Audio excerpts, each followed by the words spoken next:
Look, the WNBA continues to get the kind of attention they shouldn't want. All right, again, Colin Cowherd is making a point to talk about the WNBA again. He does it now multiple times a week, but only when it comes to one player, or in this case, one player and what it is the rest of the league is doing to her. So apparently, trading Caitlin Clark is now a real conversation. And just when Indiana stopped hyperventilating, here comes Colin Cowherd tossing gasoline on the rumor fire. Like it's his full-time job. The man's got opinions, and this one might just spark a basketball civil war. Is he being dramatic? Absolutely. But is he wrong? Well, that's where things get spicy. Caitlin Clark finished 9th in player voting. In fact, she finished behind one of her own teammates in player voting. The pettiness has no bounds. For years, the WNBA players were pointing fingers. They were saying people are sexist, we're not being promoted, we're underappreciated. And then they get the golden goose and they don't like what it looks like. When the wave hits, ride it. They wanted to fly private. They wanted to be more popular. They wanted sold out arenas. They got it. I wouldn't have guessed that Caitlin Clark would be this. So here we are again, watching the WNBA invent new ways to self-sabotage like it's a competitive sport. Forget loading the rosters or growing the fan base. They've apparently moved on to organized plot twists. And this time, the genius idea floating around, ship Caitlin Clark off like she's a tradable Pokemon card and call it strategy. As if that wouldn't set the entire league on fire. No, not just Indiana. The whole operation would go up in a glorious blaze of mismanagement and chaos. This is clearly them cutting her down, because when you look at fan voting, obviously Clark is one, right? Because she has the most fans in the league. So that clearly biased. You go to the media voting. She was 3.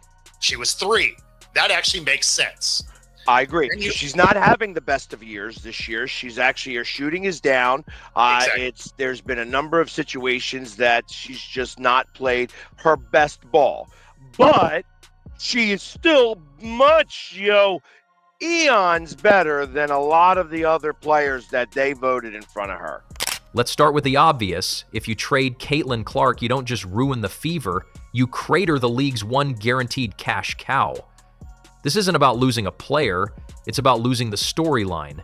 Clark isn't just dribbling a ball, she's dragging an entire franchise and, let's be honest, half the WNBA into relevance with her bare hands.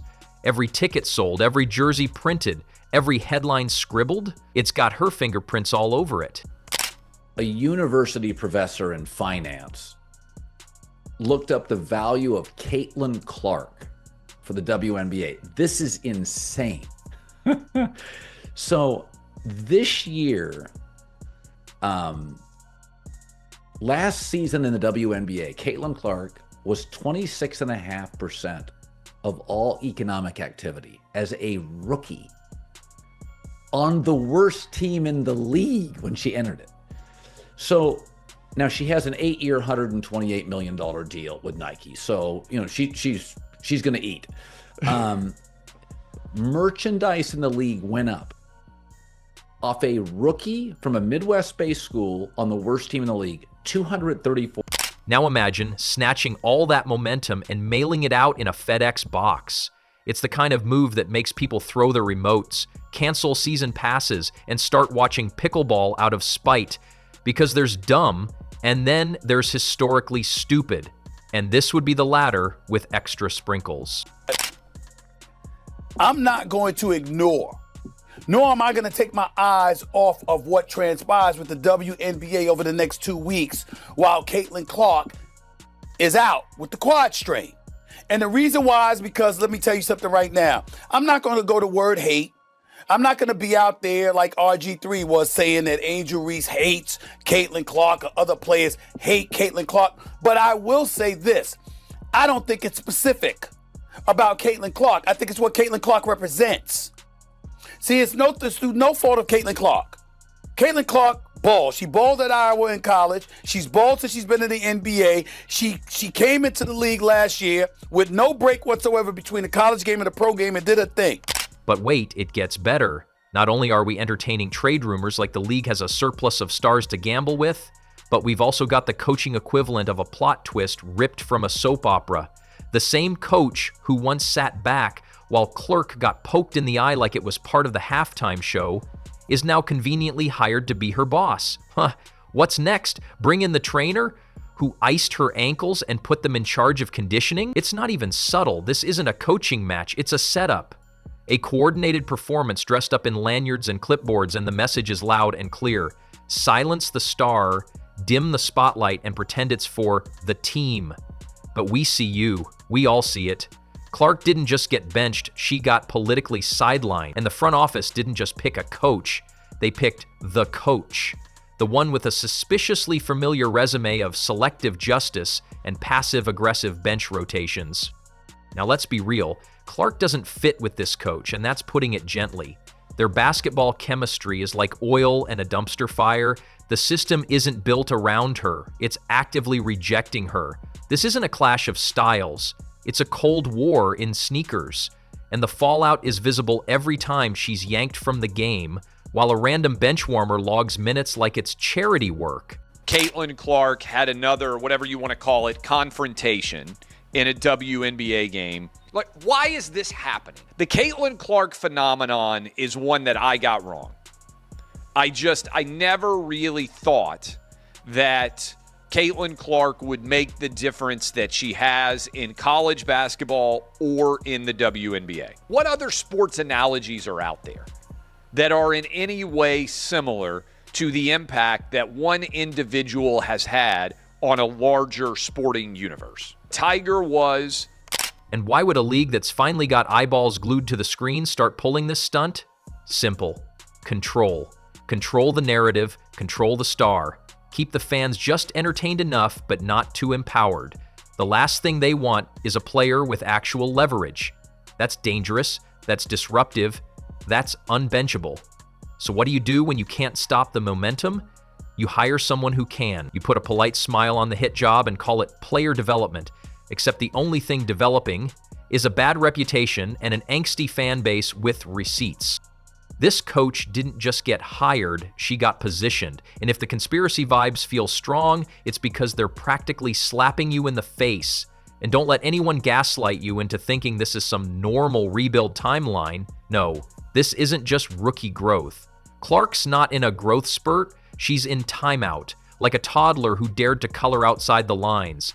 Because make no mistake, this isn't about basketball. This is personal, strategic, and very, very political. And here's the kicker.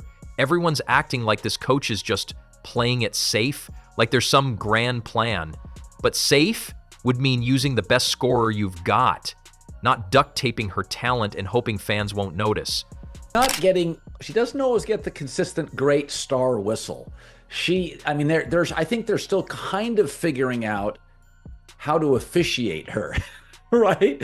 Like when I've said this for years when I covered Shaq and went to Shaq got fouled more than anybody I've ever seen. I mean, it was insane.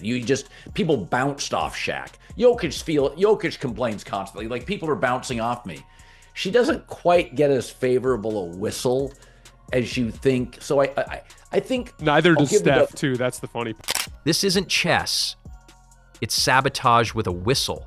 The fans see it. The broadcasters see it. Twitter sees it. The popcorn guy in row 5 sees it. Meanwhile, the rest of the league, they'd love for Clark to get shipped off like a sacrificial lamb. Can you imagine the ticket surge if she landed somewhere that didn't treat her like a radioactive liability? Drop her into Vegas, and they'd build her a statue by Thursday. Send her to New York, and she'd headline Times Square before practice. But keep her in Indiana under this regime, and you might as well be storing fireworks in a freezer. Nothing's going to explode, and everyone's going to be disappointed. And yet, there's still this idea floating around that it would somehow help the team to trade her. Help who?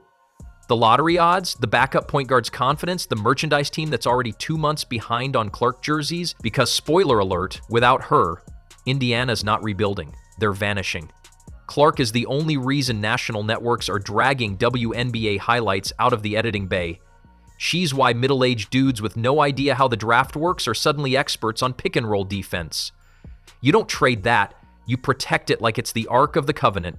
So we all know who Caitlin Clark is. She's the golden goose, laying those golden eggs for the WNBA to prosper. Well, a lot of times we notice that the WNBA is resisting this golden goose and resisting this bump and this force of nature, which is Caitlin Clark. So we're going to have to dive deep into that. What's behind that? Is jealousy, envy, pettiness, all the above, more than that? We're going to have to go. But if you were trying to crush that momentum, benching her would be a great start, and hiring her basketball nemesis would be the icing on that nuclear cake. You just have to make sure it looked professional. Lots of press conferences, plenty of buzzwords like versatility and system fit. Keep the optics clean while the sabotage runs deep.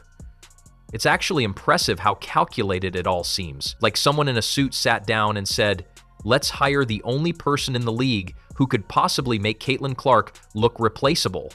Because that's the mission. Break the hype, flatten the curve, restore the old hierarchy, and if a few games get lost in the process, collateral damage. So let's not pretend this is about patience or rookie mistakes.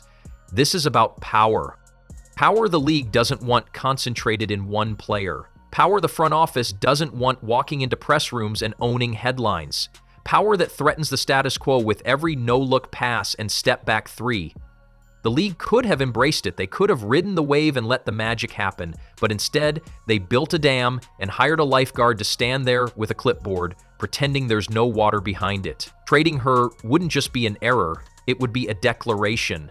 A loud, flaming middle finger to progress, fans, and the very future of the league. And guess what? People wouldn't just tune out. They'd walk away. Because it turns out watching greatness get mismanaged like a clearance sale isn't very entertaining. So it's the last part of it, the players vote, that I take some exception to.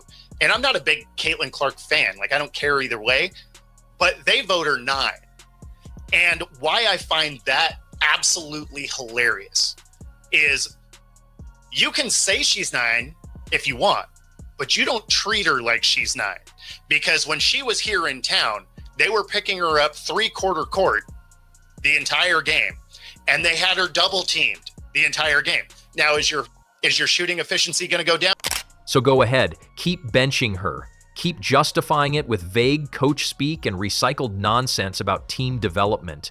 But don't be shocked when the fans stop showing up, when the ratings dip, and when the star you tried to muzzle walks right out the front door with her fan base in tow.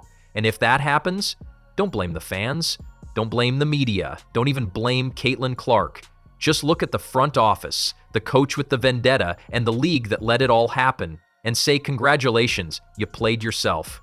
And just when you thought the league couldn't make it more obvious, they've turned the full circus spotlight onto Caitlin Clark with the subtlety of a bulldozer in a glass shop.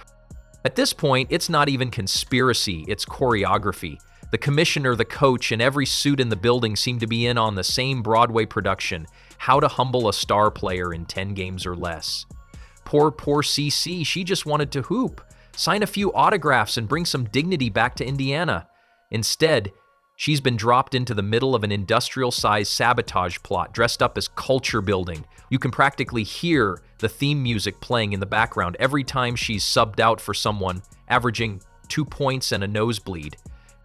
CC's crime? Being too good, too fast, and too popular. That's it. That's the felony. She walked into the league with the audacity to be beloved nationwide, and now the powers that be are treating her like she walked in carrying a baseball bat instead of a jump shot. Caitlin Clark was number 1 among fans, number 3 among media. What do you think she was among players? Dead last. She's not last. No, not last, no. But barely made it to the top 10. So she was 1, 3, and 9. Dick Vitale went off on a whole rant. It is pure jealousy. Someday these players will realize what she has done for them. They now have chartered planes, increase in salaries, sold out crowds, improved TV ratings. Stop being jealous haters on Caitlin. This isn't basketball anymore. It's punishment with a scoreboard. And look, CC isn't out here throwing tantrums or stirring up drama. She's not posting cryptic tweets or refusing to practice. She's just a tall, wholesome, jump-shooting slice of Midwest goodness, trying to survive in a league that treats likability like a virus. Meanwhile, the W is looking more like a manipulative, backstabbing corporate Game of Thrones episode. They're smiling in press conferences and swinging daggers behind the curtain. Let's not kid ourselves. The coach didn't just happen to land this gig. The same coach who previously showed less sympathy for Clark than a DMV employee during lunch break now suddenly gets promoted to mentor? Really? We're supposed to believe that? That's like hiring a cat to babysit the family hamster. Everyone knows how that ends. And while they serve up these press sound bites about team first and developing identity, the real identity forming here is a passive, aggressive vendetta against Clark's spotlight. They don't want her leading, they want her diluted, not front and center, but somewhere in the back row holding the Gatorade while someone else takes initiative. There's this new culture brewing. And let's just say it doesn't include any statues of Cece outside the arena. This isn't about team chemistry, it's about control, about shrinking her presence just enough so that the league doesn't feel like it revolves around one player, even though it very clearly does. Now let's look at the viewership, right? So I'm looking at here. So before the WNBA, before Caitlin arrived, the WNBA averaged around 300,000 to 400,000 viewers per game on national television, right? 300,000 to 400,000 viewership, right? The 2023 season, they said they saw an average of 367,000 viewers, right? When Caitlin Clark came, with her presence, viewership has increased with some games drawing over 1 million viewers, right? Caitlin Clark's WNBA draft for her drew 2.45 million viewers.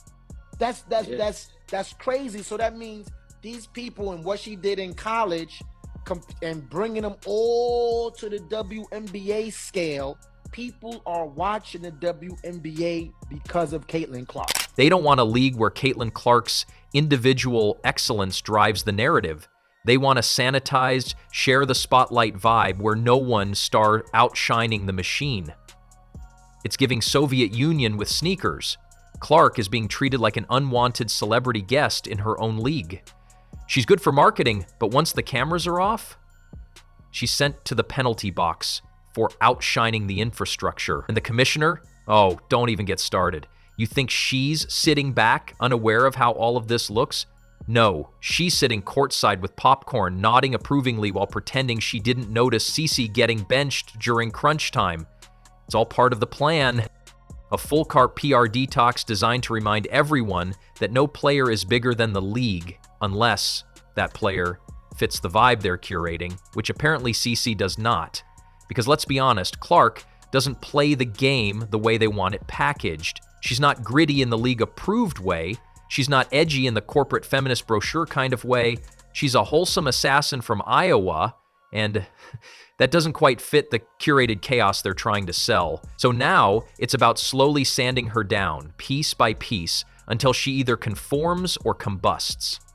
There's a lot of hate on Caitlin Clark, and I think because she's white, because she's a hooper and she's going out there and bust people's ass every single night, and it's this little pretty petite country girl that you're not expecting. Again, she's not super athletic, she's not super big, but boy, can she shoot that ball, and she is must-watch TV. I think when she was hurt a few weeks ago, they said viewership dropped by 52%.